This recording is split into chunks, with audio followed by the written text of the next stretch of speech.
at point 19 in the 20-point plan, it said, and that's what Julie referred to in her report, that if the PA reform is faithfully carried out, the conditions may be in place for a credible pathway to Palestinian self-determination and statehood. So it remains to be seen whether in the future that could come about. Some point out that the people that have helped draft this, that would be, say, people like Tony Blair, Jared Kushner, they've advocated for a two-state solution in the past.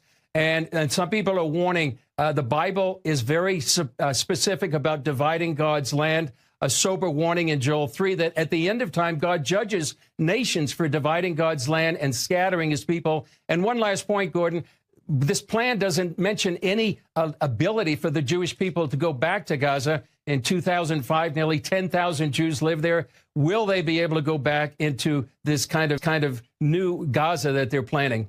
Well, I've long critiqued the two-state solution just on the basis, not from what the Bible says, but from what Hamas says and what Fatah says and what the Palestinian Authority says, what the PLO says, what the Popular Front says, what Hezbollah says.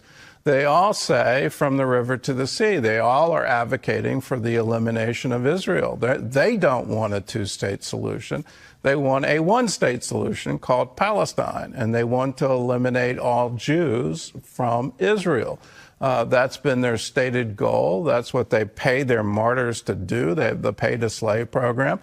That's behind all of it. And any kind of peace plan that says they really want statehood and they really want a better future for their children and their grandchildren seems to ignore decades of history with this ideology. Why doesn't Israel just stand up and say that this is just a dream because the other side doesn't want it? Well, some people do here in Israel say that, and they warn that, any agreement to this kind of agreement may open the door eventually to a two-state solution.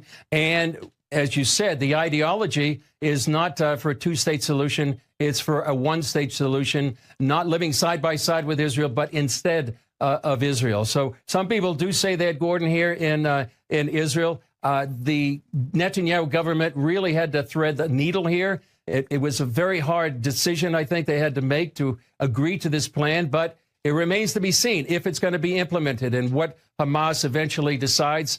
Some people think that it will sort of be like the Lord, giving Pharaoh, hardening his heart, and whether or not Hamas will actually accept this.